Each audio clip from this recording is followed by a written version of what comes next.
So we are live. As always, thank you for those attending live. Thank you for those who are watching on the replay. Today, my guest is Sue Richards. Sue, I always say this to all my guests. I do not introduce you. I would much prefer you to introduce yourself. Just a little bit about you, maybe some context for people watching who maybe don't know you, and some context around why we're connecting today and anything that you think is useful for people to know about you. Sure. So, hello everybody. As Colin says, my name is Sue Richards. You can also see it on the screen there. I'm a life and business coach. I work with self-employed mums to help them steer clear of burnout, ditch the overwhelm, minimize their mental load, and in essence, simplify their lives and businesses so that they have more time, space, energy, and freedom for all the things that are beyond family and business. The things that bring them joy, and that's not to say their businesses and their family don't bring them joy, but we all have stuff that brings us personal joy beyond all of that, and stuff that makes us feel alive. And yeah, I'm all about really balancing's the wrong word, making sure that we find space and time for ourselves in amongst the juggle of motherhood and business ownership. So a lot of what I see with my clients is they've got their business over here, they've got their family over here, and they've fallen down the gap in the middle. And I'm trying to bring them back up to the top and put them a bit nearer the top of that priority list, preferably at the very top of that priority list. But I appreciate not everybody can get there straight away. So just trying to get them a few more rungs up that ladder and out of that deep hole that they've potentially got themselves into. Yeah. Thank you. So there's many ways I can sort of approach the conversation. But so when I set up this live, I actually I invited a lot of people to this. Obviously, people can just, as part of the post, can join in anyway. But I invited a lot of people, and I realized as I was going through my network, I mean, I haven't got the most amount of following in the world, but I've got a decent amount now, and I realized that as I was scrolling through, there were so many women in my network that are like CEOs, business owners, founders, all of these people. And I was like, whoa. And it was quite, I never really look at my audience, to be honest, because you just go, okay, there's people there. But I was like, wow, there are so many women that running their own companies. And it's not, I hadn't realized, because I kept clicking on invite, because I think it's a very useful, very powerful conversation. Because in my perspective, I think there's, and I know we talked about this when we chatted before. I think especially, it's not just mums that, sort of forget about themselves. But I think when ladies become mums, and I've seen it in my own life. I've got 2 kids, and it's not easy. It seems that sort of space where I don't know if it's culturally sort of females tend to look after the kids, and that's their identity. It falls into that space, and it's so easily done because there's so much going on in life. And then, so I'm saying a lot of words. I appreciate that. That's fine. But then it started to make me reflect. Okay, you've got these amazing women that have created all these companies, and then, not all of them will have families, but have kids. But then I was like, how are you juggling all of that? Because then I started to reframe it and thinking about men, and I was like, well, I know men are looking after kids, etc. It's not that they don't, but most of the time it's the females that tend to do that. They've taken time off to give birth and that initial period after birth. And I was like, how does that work? It must be such an easy trap to fall into, where, you're giving everything to everybody, maybe running the house, running a business, looking after kids, all that's new, hormones, changes in life, just a million things going on. And it must be something that is easy to fall into. So I've said a lot. I don't know if that's no, absolutely. And I mean, I resonate with that from my own experience. I mean, my kids now are a bit older, so my youngest is 14 and my eldest is coming up to 23. So I'm slightly out of that like real intense period where you need to be hands-on and doing everything for your kids. But I have been in that world. Obviously, I've had my own business. Well, this business, which has evolved over the years, but this business has been in existence for 11 years. So my son was only 3 when I started this business. And previous to that, and I still do this, I'm also a freelance tutor as well. So I've had businesses of some description, and I've worked ever since my eldest was about 9 months old, mainly because I thought I was going to be like the stay-at-home mum. That was like when we decided to have children, my ideal sort of scenario in my head was I would stay at home, I would walk into town, go to the butchers, go to the greengrocers, go to the fishmongers, you know, real sort of old-fashioned housewife sort of approach was what was in my mind. And the reality of it isn't that at all when you're a mum to a young child. It's not that rose-tinted glasses, idyllic scenario. It's actually quite lonely at times. And for me, as somebody who is quite high achieving, quite ambitious, got a good brain on her in here, staying at home with a small child who wasn't really giving a huge amount back. Let's be honest, when they're small, they're not giving a massive amount back. Yes, the smiles are lovely and the gurgles are lovely and all that, but I wasn't getting, I wasn't satisfied, I guess. It wasn't enough to keep me satisfied and fulfilled. And I know for many people it is, and that's wonderful, but for me, it wasn't. And I'm guessing the people that you're mixing with and are in your network on LinkedIn are very much like me, high achieving, ambitious women who, whilst having a family is wonderful, and I love my children dearly, I needed more from my life than just being at home with my kids. And so, yeah, I went back to work on a freelance basis when my eldest, keep saying that, when my eldest was 9 months old. And it was very, very part-time. My husband worked Monday to Friday, regular office hours. And so I would typically do my freelance teaching on a weekend. So, but it gave me something, and it got me using my brain, and it gave me that sense of fulfillment. I felt like I was providing financially towards the household. Found it quite hard. When I think back now, I found it quite hard to spend any money on myself in that first 9 months because I wasn't bringing any money in. Yes, I'd got maternity pay, but you know, that's peanuts, right? So I found it quite hard to like treat myself, even though I was obviously doing a full-time job looking after a baby.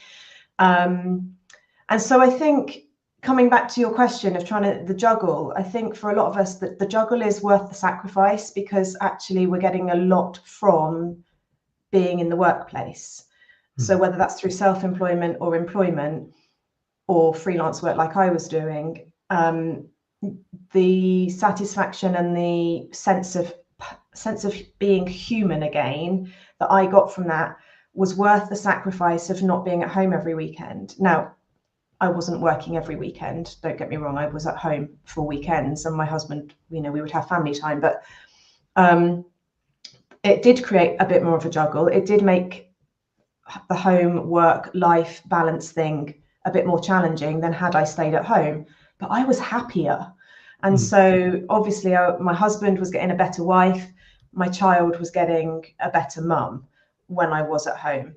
And then over the years, I've built up my hours as the kids have got older, and I basically work full time now, flexibly, because I'm purely self-employed, so I can work whatever hours I choose to work. But it's that identity piece that you were mentioning. You know, I lost my identity. I thought I was a mum and thought that is exactly what I wanted. And then when you're in the trenches, you're like, actually, I do want more from my life than just being a mum. And that is a really important role, but ultimately it's not fulfilling me as much as I would have hoped it would have done. And so I need to do something else. And I would imagine that all the women in your network that are mums are in that same boat. Yeah. So it was really strange when you started talking and you were saying that you wanted more. And I got this feeling in my body somehow to sort of say, oh, that can't be easy to sort of necessarily admit, because I don't know what it is. I want to say guilt or shame, or just if it, like you said, you had an idea of that's how you wanted to be, but the reality is very different. You know, we have all these, you know, we're sold the dream, but the Yeah. reality is, you know, and I fully understand. I was lucky enough to, I got parental leave. I'm normally in Luxembourg. I'm currently in the UK today, but in Luxembourg, they're very supportive for parents and fathers to take parental leave. But when you mentioned that, and I was like, oh, that like, how easy is that for you to actually say? Because culturally, I don't know, it like, is it okay? And I was like, I don't know. I mean, I found it quite easy. I think okay, because I've got a very supportive husband, a very understanding husband, and he could probably see that I was falling into a dark place. I mean, I wasn't depressed. I don't think I was depressed. I just think my mood was very, very low. The initial periods, of course, you're in that, like for the first few weeks, you're just living on adrenaline and exhaustion, basically. So we'll discount that. But, you know, once Caitlin was, I don't know, probably 6 months old, I guess, sitting up, a little bit independent in that she could play with her toys around her and stuff. That was probably when I started to notice that, right, I'm not in the depths of she absolutely needs me every minute of the waking day. There is a little bit of capacity here, but I'm not sure what I'm filling it with anymore. And yeah, I think I probably, when I reflect on it now, I probably always realized I would end up back in work of some description. But yeah, I don't remember any feelings of guilt or shame. I guess there was a little bit of judgment from other people, yeah, like particularly my mum, who so she was a stay-at-home mum. You know, she did a tiny bit of part-time work when I was a teenager, but all through my like primary school years, she was at home. She was the homemaker, but that's what that generation generally did. And so that wasn't unusual. And there was probably a little bit of judgment from her on that front. But nothing from the immediate home environment that I remember. yeah. As I say, my husband was very supportive, very understanding. And so I think he saw that if I went out to work and I was fulfilling something inside of me, then I would be back and be a better person as a result. Yeah, I am. So on that point, when we had kids, I'm no longer with my wife, but when we had the first child, so prior to that, I used to exercise, and when we had our first child, I still tried to maintain the exercise, and I felt this feeling of guilt because I was going out exercising. And again, I don't know where that comes from. So I saw a comment from Helen Cole, and she said, I think that's cultural guilt again. So yeah, I guess this is all around it. And just even for myself, from a male's perspective, I wanted to go and do exercise, and that was maybe 3 times a week for an hour.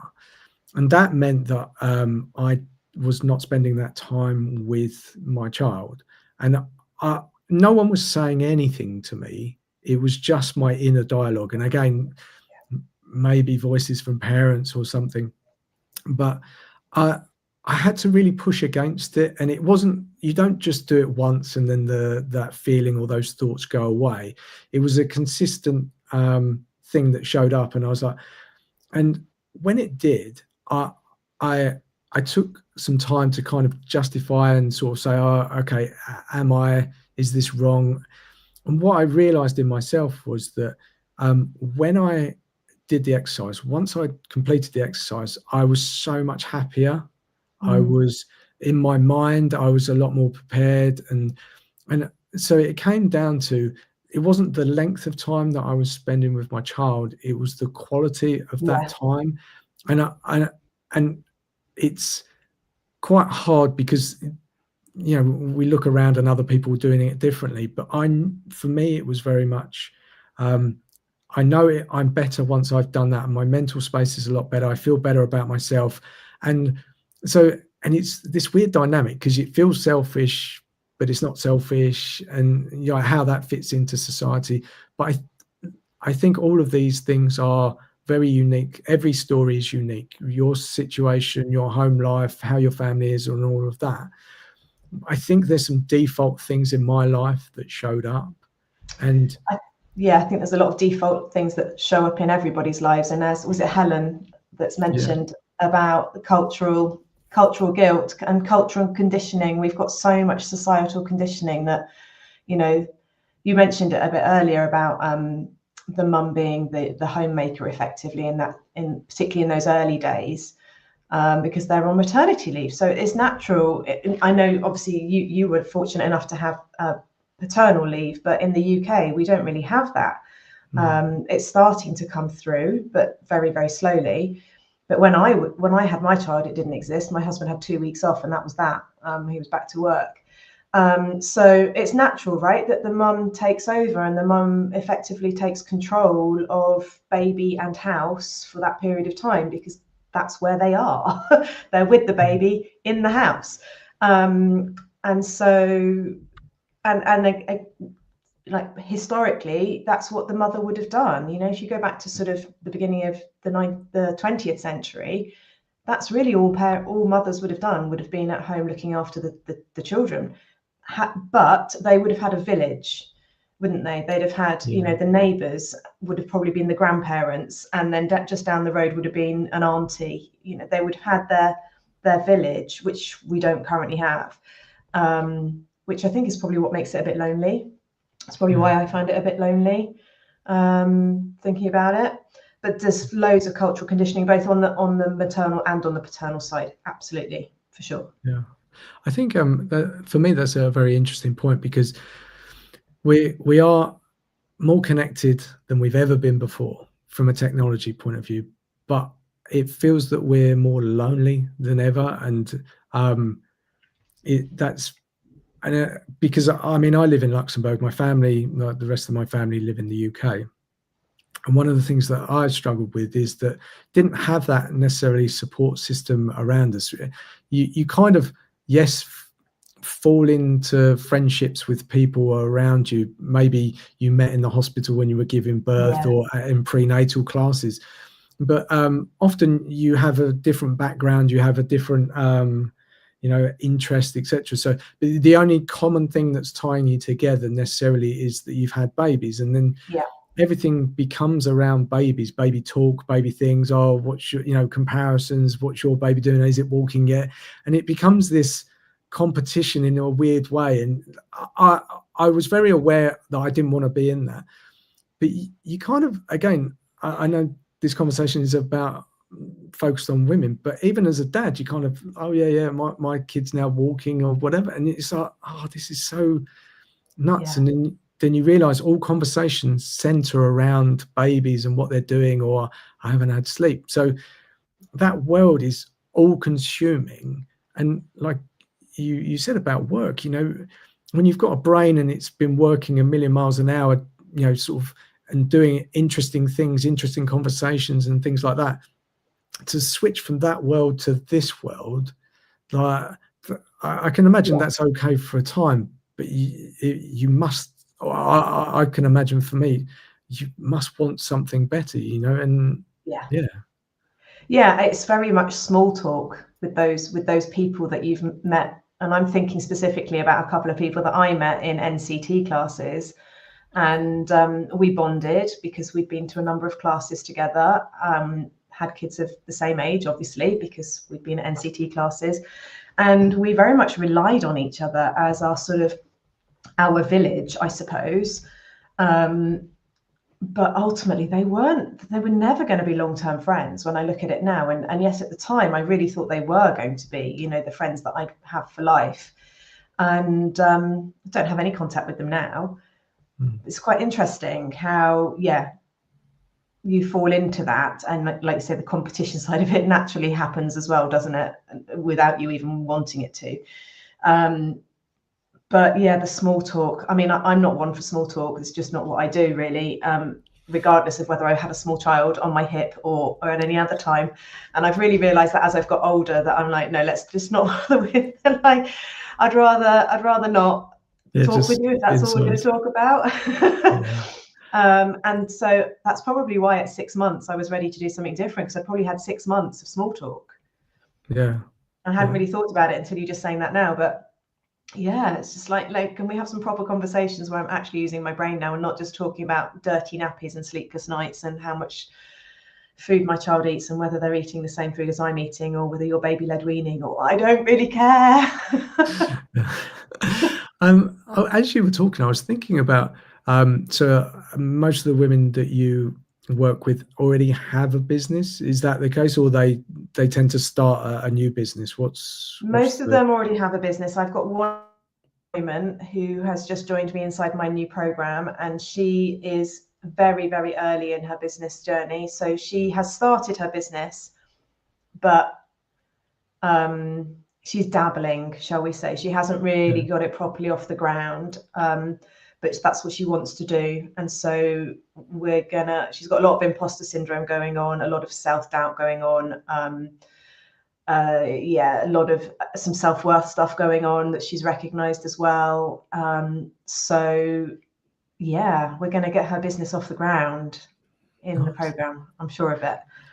We can, I think we can maybe touch on like starting new businesses, because I actually created this business which makes zero money, by the way, so it's not really a business. I don't know if it's a hobby or just I don't know quite what it is going to be. But I was thinking, so I was trying to put my brain into, if I'm a mum, I've created a business, and creating a business is difficult. We seem to celebrate it and go, oh yeah, everyone's successful, but it takes a lot of work, a lot of hours, determination, a whole load goes into it.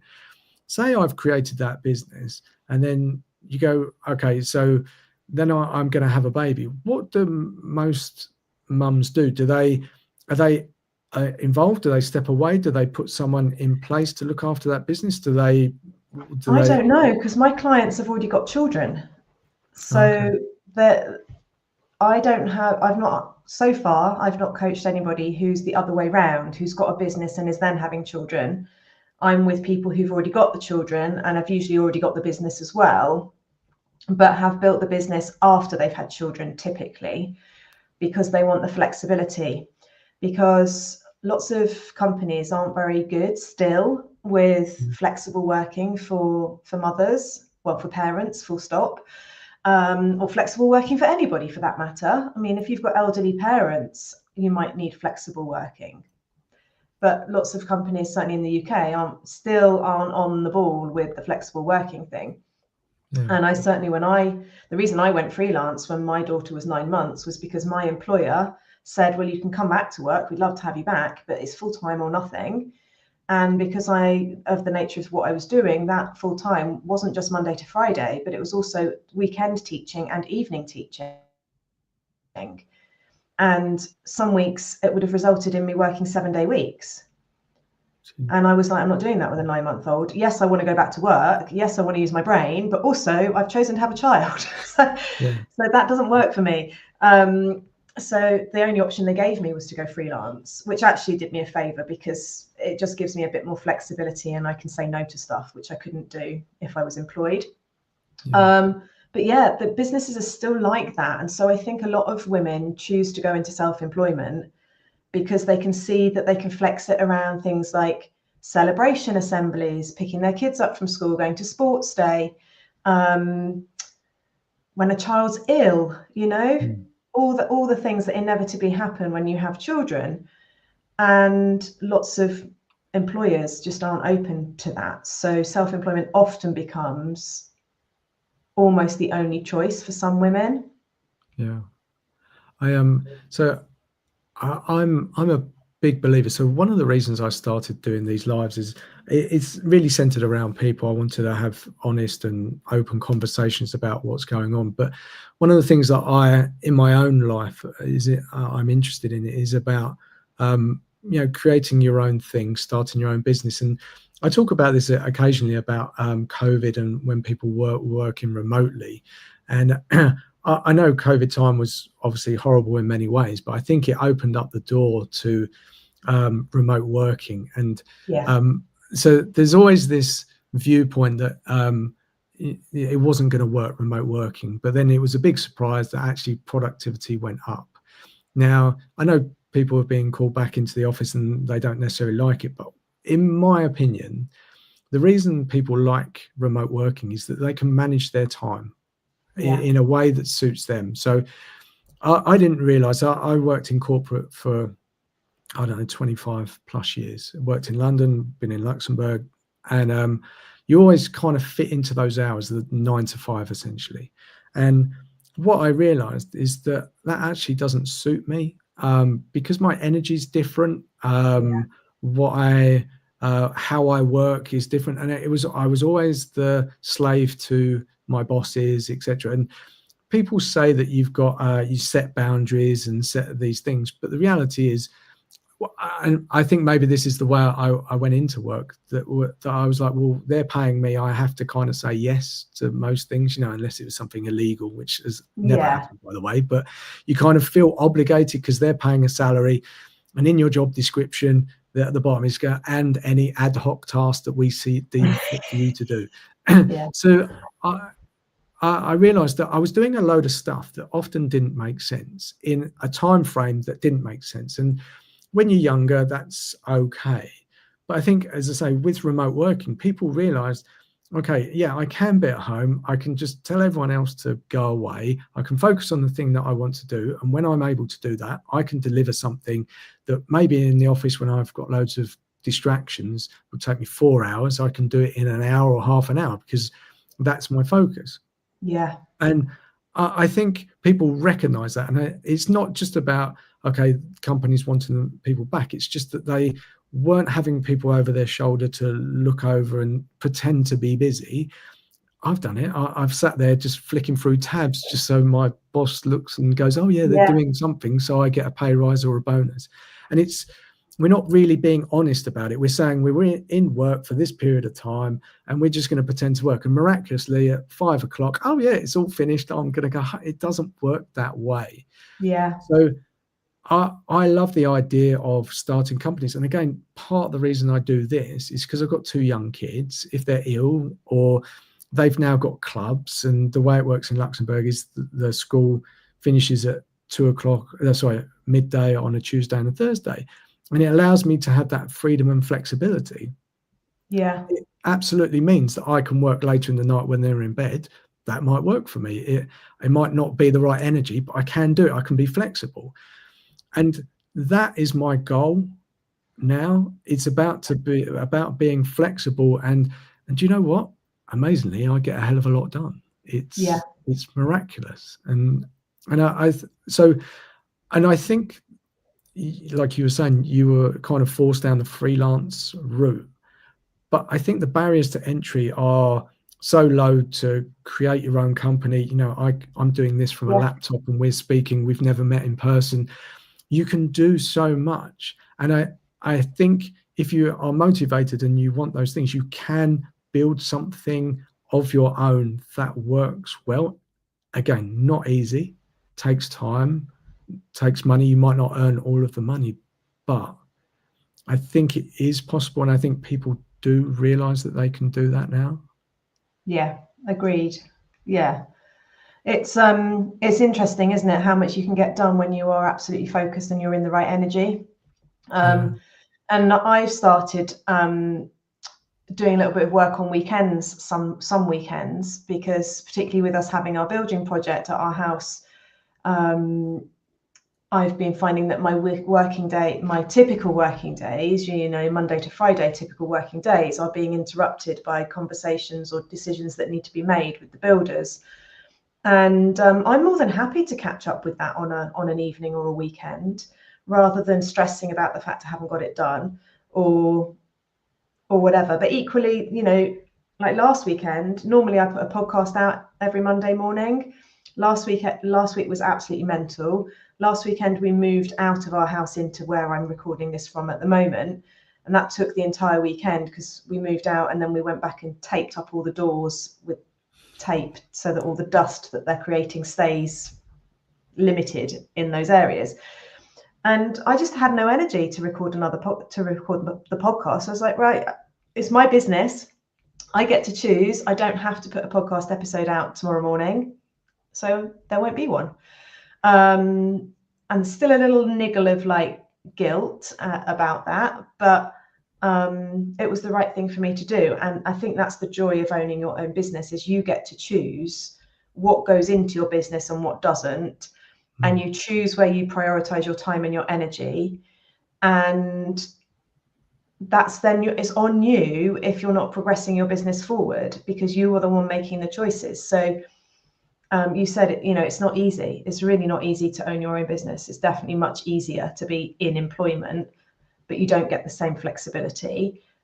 But if you are committed to it and you're making aligned choices, then you can grow your business forward. But if you're just faffing around in the weeds, like you would have done maybe in employment, like, as you say, killing time, waiting for the clock to ding at 5 o'clock, then you're not going to build a business, let's be honest, because the choices need to be focused and intentional and aligned with your goals. Because it is hard. So you have to, as I say, like make sure your energy and your time goes into the things that are actually going to make a difference. Yeah. Do you, so please correct me if I'm stepping over any lines or being sexist or anything. I don't, it's never intentional. I'm just going to say it as it is in my head. But Yeah. in my experience of working with women, they are so much better than men at making those decisions. And I've often looked at women that are mothers and doing multiple things, and they just seem to be able to juggle or do these things. I'm sure behind the scenes, that it's a lot harder than it looks, because it looks easy from the outside. But it seems that whenever I've experienced being around a woman, and especially when that they've had kids, they seem to be able to make very, very clear decisions of, okay, look, this is important, this is not important. And whereas maybe it's because I haven't been around that many men that actually make that sacrifice because of kids or anything. They just go, right, I'm going to go to work. So maybe it's just all muddled in my head. But in my general experience, women seem very much more capable than men. Is that a thing, or is that just, do you think, my perception? I don't know. I know for me, and I can only really speak from my own experience and my client experience, but for me personally, I have systems. Okay. So it's very much about having a system in place. And so I have all of my, like, I use the calendar on my phone to remind me to do things. So literally on a Thursday, it's got in there, send weekly email, and I know that on a Thursday I send a weekly email. I've done it for blooming ages, but it's just that little, like, I don't need to keep that in my head. It's going to happen. So from from an organizational perspective and getting loads of stuff done and managing the juggle, it's about having strong systems in place that work for you in your own your own unique way, whatever works for you. And I do help my clients sort of pull that together. That's one of the things I do to help them simplify things, is to help them with the systems. But from a making intentional choices angle, I think what you're probably seeing is that those women who are still, particularly in the self-employment world, if they're still in self-employment, they've had to make intentional choices, because otherwise they wouldn't be in self-employment anymore. They'd be going back to employment or choosing not to work at all, because you only can keep a business running for as long as you can make the right choices that keep that business running. So from my perspective, I still do my freelance teaching because that's my intentional choice to bring in some stable income, so that I'm not then coaching from a place of lack, and I'm coaching from a place of support and love and abundance, so I can really give to my clients the support they need, rather than thinking, shit, where's the next client coming from? So that was an intentional choice. doesn't make it easy, because then I'm often juggling like quite a heavy teaching load. I'm in a period at the moment where I've got quite a lot of teaching going on, which has meant I've then had to step back a bit from my marketing on my client work. I'm still doing my client facing work, but like my social media posts have dropped off this week. My podcast had to go on Monday. You know, I've had to make those sorts of choices because I can't do everything. We've got a certain capacity in both our diary and in our bodies, and knowing where those boundaries are is really, really vital. And that, again, that's something I support my clients with, is helping people understand those boundaries so that they don't hit burnout. Because I've tried to do it the other way, where I'm like, I've made a commitment, I'm going to put that podcast out, or it wasn't a podcast at the time, but that sort of principle, you know, I've made that commitment to my listeners or whoever, I'm going to do it regardless. And I've ended up in burnout. So, yeah, I don't know whether it's a male female thing, or whether it's just the nature of the people that you're mixing with, who are, if you're in an employed role, you've got slightly less to juggle. You've got slightly less in here, like rattling around, because you're not having to do your own marketing, your own sales, your own finance, your own, you know. I was chatting to somebody yesterday on a networking call and saying, you know, we're not, when we take on our own businesses, we're not, we don't realize quite how much marketing we need to do. We're not our marketing experts. Although this lady then subsequently was like, well, actually, I realized how much marketing I needed to do, and I became a marketing expert, and now I'm a marketing coach. And I'm like, okay, fair enough. But, you know, we go into our businesses with this idea of, for me, I want to help people live longer, healthier, happier lives. That's always been my mission. I didn't realize, very naively, didn't realize quite how much marketing time was going to need to be spent. And I probably spend more time marketing than I do actually client facing. Yeah. There's a couple of things. So I want to get onto emotions in a second, and like those feelings that you've talked about a couple of times now. And I want to reiterate that the point that you've said before, that it's kind of, you have to make a choice. It's either or. I'm self-employed or I'm employed, and the choice often comes down to is maybe not a choice, because being employed doesn't come with the freedom and flexibility. So then you have to jump into a whole new world. And if you're new to that world, I'm similar to you. This is what I'm doing, but you have to wear many, many hats. And it's like, okay, sometimes it's like, oh, hang on, what's falling through the cracks here? So, but yeah, it seems that it would be great if there was something in between that fitted, and I don't know what that is. My head wrestles with the idea that you're self-employed but work for a company or something, or you're an expert and you're called in at certain times or something. I'm not sure, but I think there are companies out there that are changing, but they are the minority, or they're new companies that started and potentially by people that have gone through similar situations, that that they're mothers, and so they employ other mothers that understand. And so I don't know. So I'll park that point, but I wanted to come back to this thing about emotions, because you said about your podcast and it didn't go out and you feel guilty. I think for my own, see if I can align. What makes you feel guilty? Is it because you committed to doing it? Or? I mean, I'm a recovering perfectionist and people pleaser, and every so often those tendencies fall back into place. And when I've made a commitment that I'll put something out once a week, I find it quite hard to step back from that. However, I also recognize that I have to occasionally, and so I'm very able to sort of, when the mind monkeys come and they're like, you should do it, you really should do it, you've made that commitment, I can quieten them down quite quickly now, because I'm like, oh, hold on a minute, my whole business is about honoring your energy and your capacity. That is what my business is all about, really, ultimately.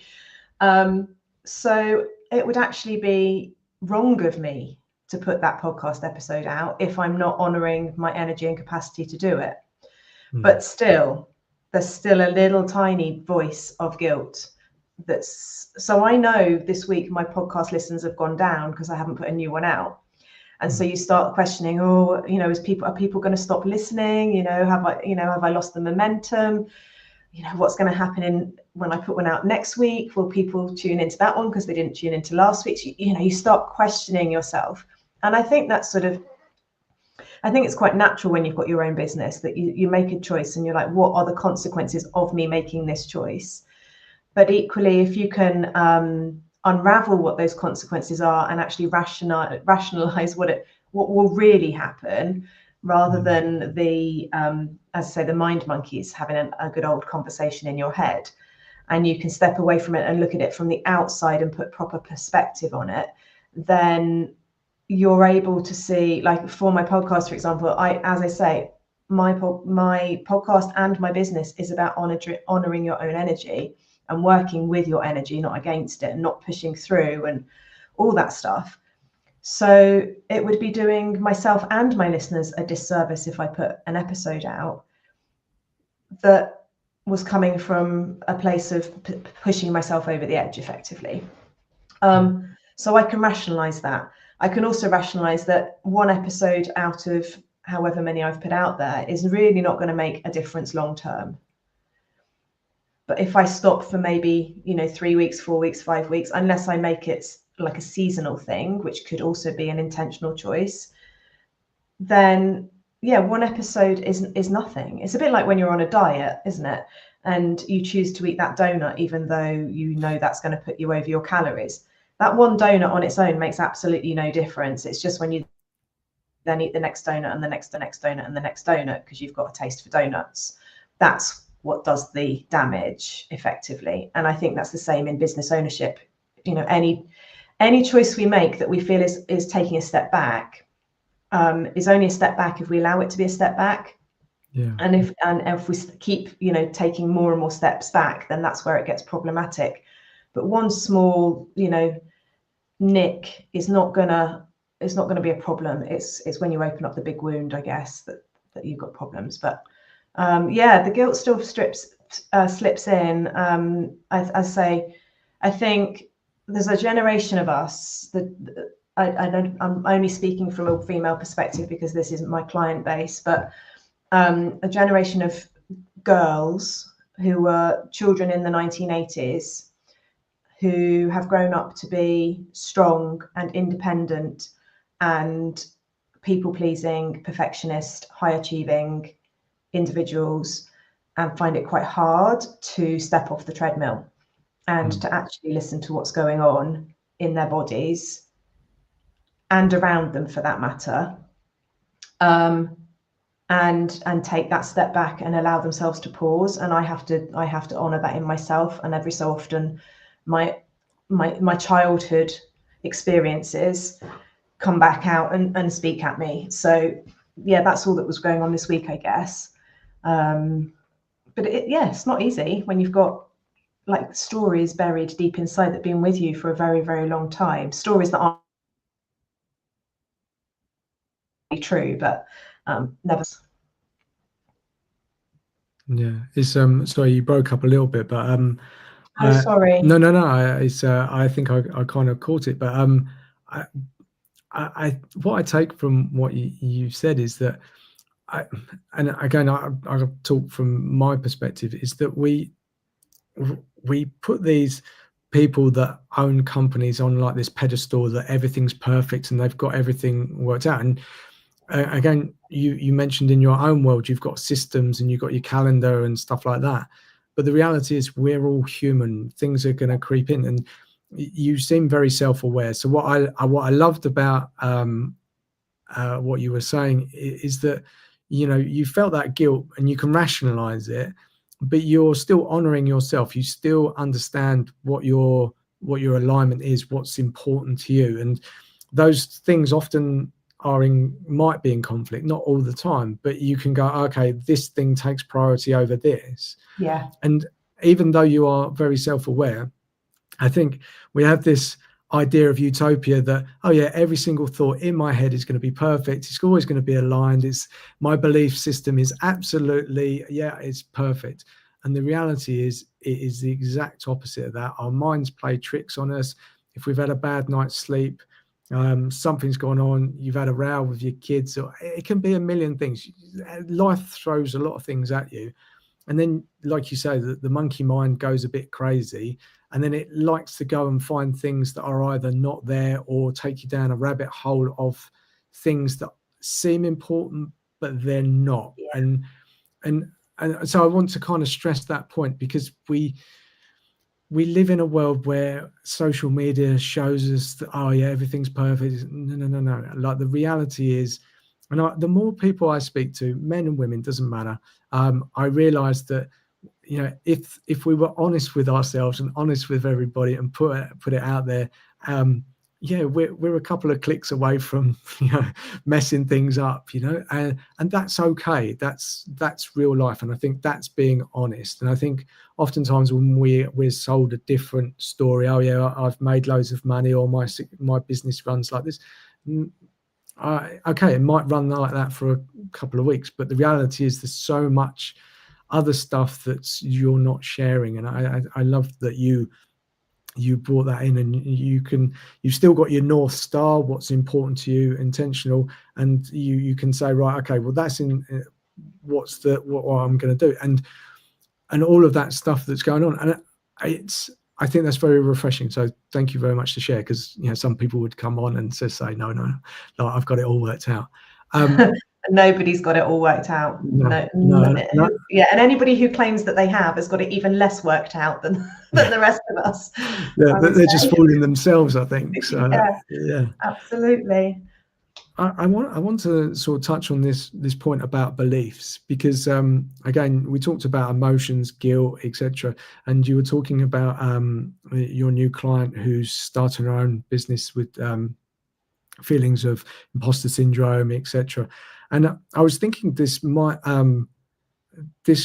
could also be linked. So when, let's just say, I'm a mother and I've been out of business, and I've decided to look after my child for, let's say, 4 or 5 years, and until they're in school and they've got a bit of a routine, etc.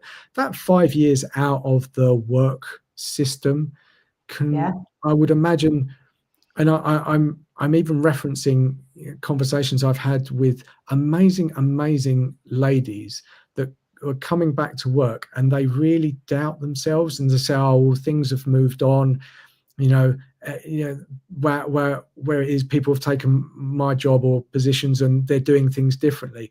That must be extremely difficult, because you've had this period where you've done something, you know, you looked after your child, and then you're going back to work, and that period can be anything. Yeah. But that foundation, when you're out of the working system, your mind doesn't have that evidence that you can do it. And I would imagine that's quite something that needs to be built up. Did you see that a lot? Yeah, well, I think it's the same with anything, isn't it? Anything that feels new. So even if you're going back into a workplace that you were currently in previously, if you've had a big gap, it's going to feel new, isn't it? And the team's going to feel different. The structures and systems within the business are probably going to be different. If we're talking a 5-year period, things are moving rapidly at the moment in forms of technology and all sorts. And so you are effectively going into a new environment, whether it's an environment that you had been in previously or not. And whenever we take something on new, our body will go into an anxious state. So it will go into fight or flight or freeze or fawn, depending upon what that environment is, what our own situation is, what our own past experiences are, and just what our natural bodily response is going to be. And so it's about calming the nervous system down. And the best way there are a couple of ways of doing it. You can obviously use like somatic work or breath work or something quite like bodily related, or you can start to gather the evidence. So step into things slowly, and maybe, you know, if you're going back into a work environment that you used to work in, accepting that you've not been there for 5 years, things will have changed. It will feel new. It will feel scary. And so you just ease yourself into it slowly. I'm not saying you can, you know, only go in and do an hour on your first day or whatever, but don't take on the big tasks straight away, you know, try and get tasks that you know you can do, prove to yourself that you can do those things, and then build up to the stuff that's a bit bigger and perhaps what you were doing 5 years ago before you left to have a child. It's the same with starting a business. You know, you're not going to suddenly take on a client that's going to pay you 30,000 quid straight off. Unlikely. You're going to start with, you know, smaller projects, smaller client focus, and then build up. And the more we can gather evidence, and with my clients, I encourage them to write that evidence down, because we forget it. And if we don't, by writing it down, one, it helps us to remember it, we can look back on it, but two, also by writing it down, we're showing it to ourselves, a bit like when we praise a child for, you know, putting loads of effort into doing sports day or whatever. We're giving them evidence that they've put that effort in. Yes, that's coming external, but we can give ourselves internal evidence by going, oh my God, I did that. Even if it's just to say, I walked across, you know, into that office that felt scary, and I introduced myself to somebody I'd not met before. It doesn't need to be a work-related thing, but just giving your body that sense of safety means you can then move on to the bigger stuff that's going to be scary. And there'll be something else, you know, 6 months down the line, there'll be something else that feels scary. And the more we can prove to ourselves actually the scary things are fine, then it's good. Like the lady that I'm currently working with, she wants to launch a website, and she's having some photos done, and she's feeling really, really scared about having some brand photos done, because that's really out of her comfort zone. She's come from the healthcare sector, so she's never had to do anything like that. And so I said to her, you know, once you've had those photos, what are you going to do to celebrate? Because you've put yourself out of your comfort zone. And so a little celebration, even if it's just, you know, sitting and having a cup of coffee on your own in the quiet. It doesn't need to be some big, you know, all singing or dancing thing, but we need to celebrate those little wins, and we need to gather that evidence that actually we are perfectly safe. Nobody has died. We haven't died. We're still here. But yeah, it's hard, but if we don't step over that threshold, physical and metaphorical, we just stay where we are, don't we? So we have to take that step, however small that might be to start with. And it's that whole adage, isn't it? 1 foot in front of the other. You know, take a small step and take the next small step and the next small step, and before you know it, you've walked a marathon. But you have to take that first step. I really like this celebrating your wins, because I don't know if everyone's like this, but I often skip over the things that I'm good at, or just you go, oh yeah, well that was easy. But yeah. I realize that I can do things that other people can't necessarily do, and so I realize that we have sort of specialities and things that we're very good at. And we often overlook those because they're very easy for us, and we just think, oh, everyone else can do it. And why is that a thing? Because it's just easy for me, and we just accept it like it's, you know, okay, like just the norm. But the reality is, the things that we do on a daily basis, they are very big things. And I always find this, if you've ever been to like a I don't know, like an offsite, and there's this exercise where you have to say something nice about the other person and something like that. It is so revealing for me. It feels a bit cringy, I get that.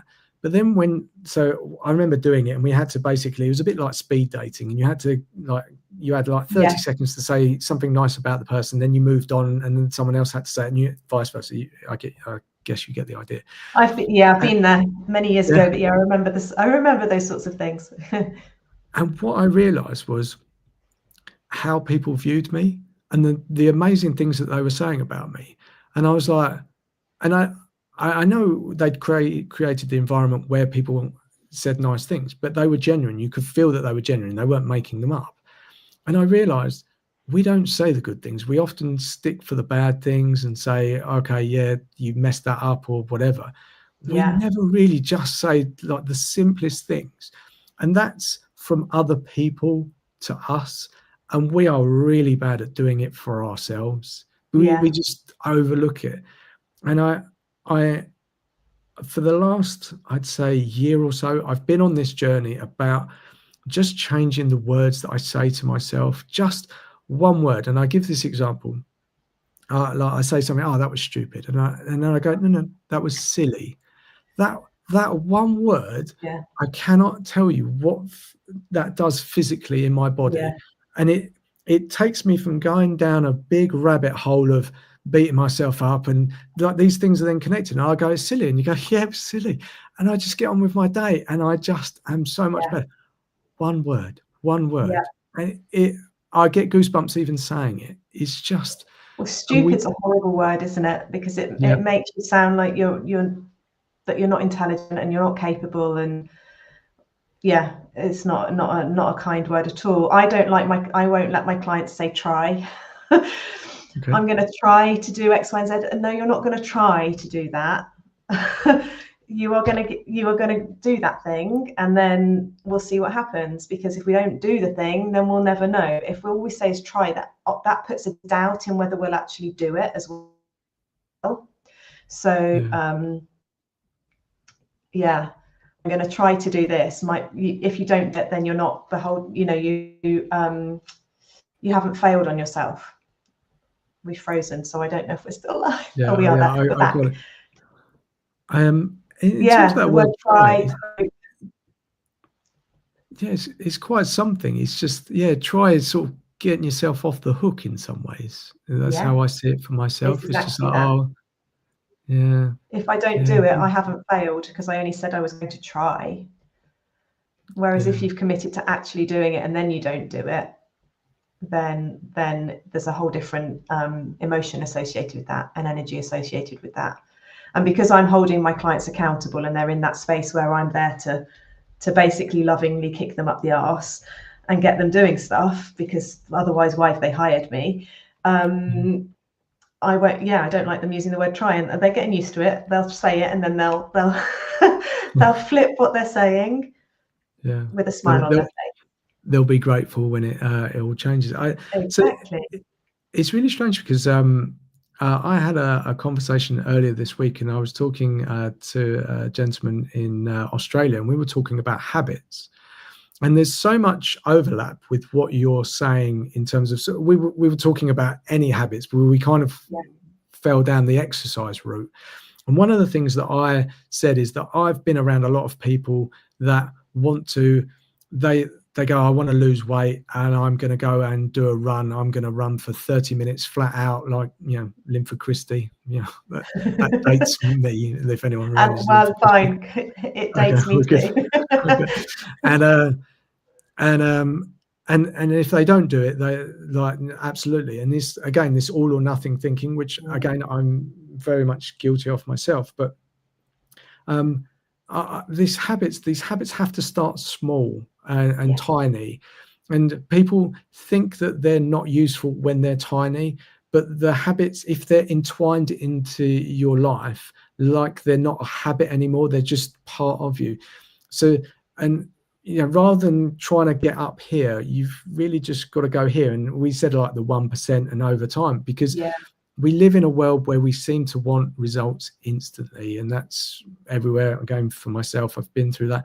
But the thing that you can do small but consistently and just build on that, and the compounding effect, etc., really pays off longer term. And it's very much overlapped with the way that you were talking, because even if it's the voice in your head, your beliefs, challenging your beliefs and all those, that takes time. But if you start small, you get there. And again, just to tie it to your point about sort of saying, okay, what you've actually done, and recording that, because again, when we think about habits, we go, oh, I didn't run a marathon today. No, but you ran. Like, that's much better than sitting on the sofa. But we flip over that. We just skip over it and don't think about it. So I think that's an amazing thing. And I like the fact that you said people physically, you get them to physically write it down. Okay. And I also get them to keep like a list of things that they're celebrating, so they can go back to it. So when they're having a period of doubting themselves, they can look back at their list and go, actually, I am really, really rather good at what I do because of this, this, and this.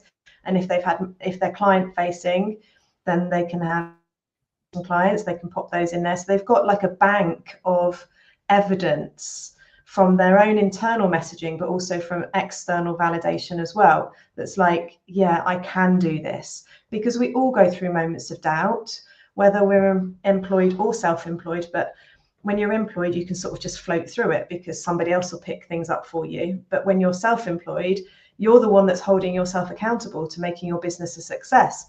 And when that self-doubt creeps in, because it will, if we've got that evidence there to go, no, I'm all right, I can do this, I'm good at this, it helps us then do the next thing and take the next leap that we will need to take as our businesses grow. Yeah. That's amazing. Again, when you were talking, I was wondering, is there like common things that you see with your clients? Is it one specific thing? Is it about beliefs? Is it a type of belief or something? Like, do you have okay, we need to look at this, or it's just anything and everything? I mean, my opinion is everything stems from a belief. So we can put the systems and strategies in place, and that's brilliant, and that will really help in the short term. But ultimately, if your belief structure is such that it's not going to work, then it's not going to work. Like, you know, the systems and structures won't help you overcome that belief. They will provide the scaffolding around that belief that will maybe keep you up for a while, but it's the beliefs that it all boils down to. And I think self-doubt and self-worth are probably ultimately what it really boils down to for most of my clients. But as I mentioned earlier on, a lot of them are perfectionists, they're people pleasers. The people pleasing is huge, because what happens with the people pleasing is they spend so much time pleasing everybody else, their kids, their partners, their friends, their parents, you know, whoever, that they then don't have enough time either for themselves or for their businesses, because they've given all of their energy to everything else. So that is a massive issue when it comes to business growth, and also to making sure they've got some time for themselves as well. So that's something I really try and dig into, because if you're giving everything away to everybody else, then there's no way there's anything left for you or your business.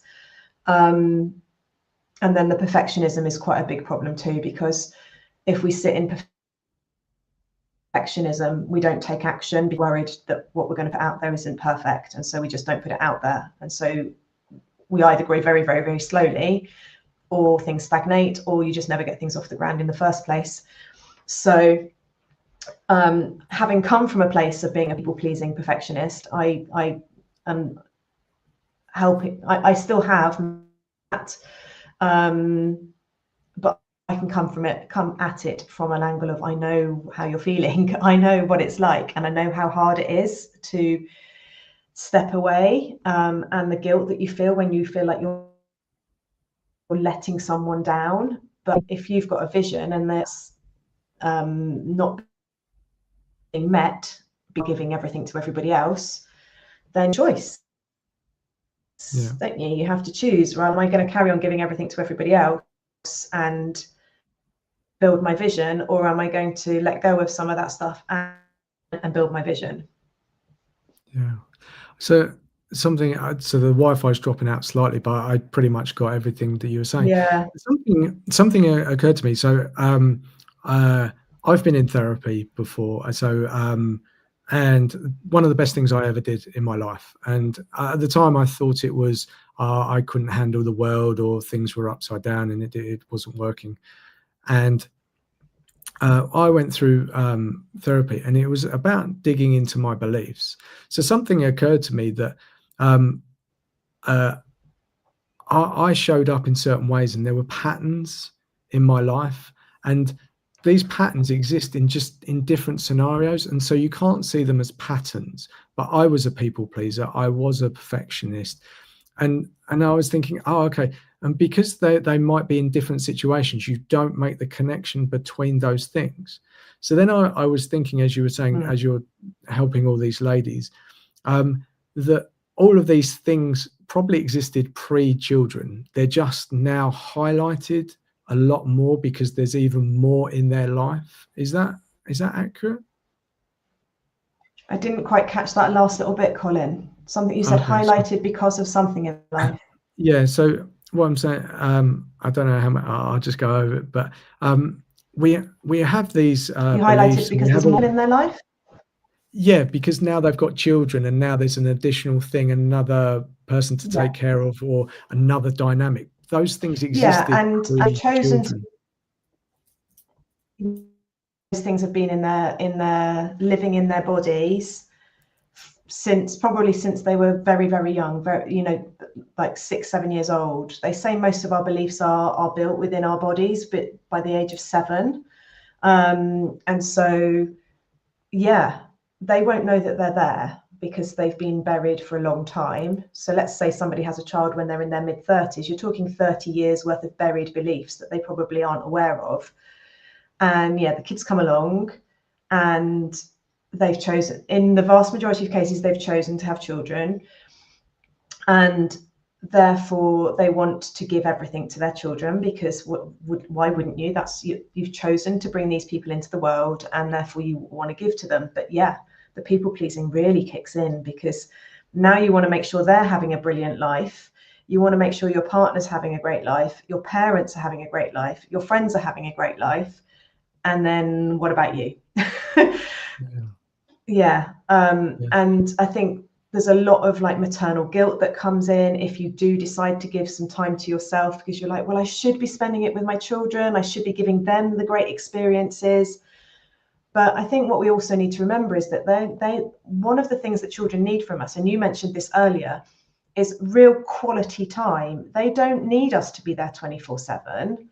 They need small pockets of dedicated quality time, and that's what they're going to remember. They're not going to remember whether they went to Alton Towers when they're 6 years old. They might have a vague recollection that they had a great day out, but most children just want small pockets of quality time with their families. But I think social media doesn't help with this, because you see people going out on these incredible days out, don't you? See, school holiday times when they're off doing this, that, and the other, whether it's a paid activity or a free one, taking their kids out on the bikes to the park, or stomping through the woods or whatever. And meanwhile, you're at home, trying to just keep the peace or whatever. The guilt sort of does creep in. You might not want it to, but it does, because you can see what other people are doing. And coming back to your question, having those extra people in your lives, and the fact that you've chosen to bring them into your life, can really heighten that aspect of, I need to be here for these people. And yes, to a degree you do, right? You need to keep them safe and fed and watered and all of that, but they don't need us in the way that perhaps society or sometimes presents to us. Yeah. I think I'm just very conscious at the time, and but I think that's an amazing place to end, because we've kind of gone full circle. We've talked about a lot of things, but ultimately that last piece that you were sort of saying about people pleasing is one of the worst things, because you're trying to please everybody else, and then it shrinks how much time you have for yourself. And again, you've added another person or a couple of people into that mix, and that, you can easily see how you fall down the crack and lose your identity, lose who you are, because you're trying to please everyone else. And and then I immediately think about how tough that must be to actually. I'm a people pleaser, and recent events for me has allowed me to kind of move away from that, but it's heavily ingrained in who I am. So again, that's a journey, and it's I have to check in with myself regularly to see, am I doing this to please, or am I doing it for the right reasons? And it's not always clear. It can be quite a blurred line sometimes. So it's but I there's quite a lot going on, right? And it's there's a lot of dynamics in all of that. But again, I'm conscious of your time. This has been an amazing conversation. I think there's a lot more to explore, so maybe we get to do a round 2. But I love this conversation. I think it's so interesting.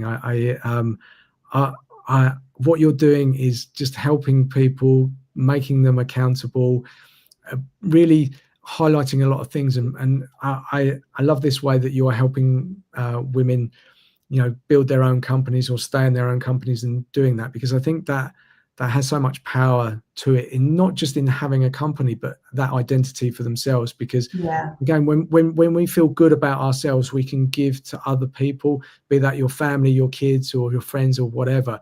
So that people might see it selfish, trying to go, oh, I'm going to try and change this, but you're actually helping many other people by doing the work on yourself. So I think that's it's a massive amazing. ripple effect. Massive ripple effect. Yeah.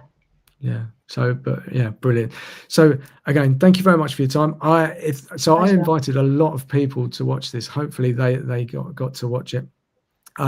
So I'm sure that there'll be people reaching out to you. Where is the best place for them to find you? Well, you can obviously this is going live on LinkedIn, isn't it? So you can obviously find me live here. You can obviously find me here on LinkedIn. I don't go live. I'm not live 24/7. You can find me here on LinkedIn. I'm SueRichards.coaching. Or if you're on Instagram, I'm also SueRichards.coaching over there. So come and find me there. And if you like listening to what I have to say, then do come and find me over on my podcast as well. It's called Pep Talks with 2 P's, P-E-P-P, Pep Talks. Peace, ease, passion, and purpose is what it stands for. It hopefully goes live every Monday morning. It didn't this week, but it will do going forwards. Where's the podcast? Is that on all Spotify? Platforms? It's on Spotify, Apple, and Amazon. Oh wow! Okay. Yeah. Nice, very good. Well, I always repost these, so I'll put a link to all of those things. But for today, thank you. This was so enjoyable. I know I brought the male perspective, which may not always sort of sit that well, but I tried to reframe it in my mind from a female's perspective. I think it's good to see the balance, the two sides. Yeah, but it was a real pleasure. And again, I'm sure there's people out there, if they've got questions and they want a round two, I'm sure it'd be great just to jump on another live and we could maybe tackle some of those as well. Yeah, that'd be lovely. Thanks, Colin. Okay. All right. Take care of yourself, Sue. Thanks. Bye. Bye.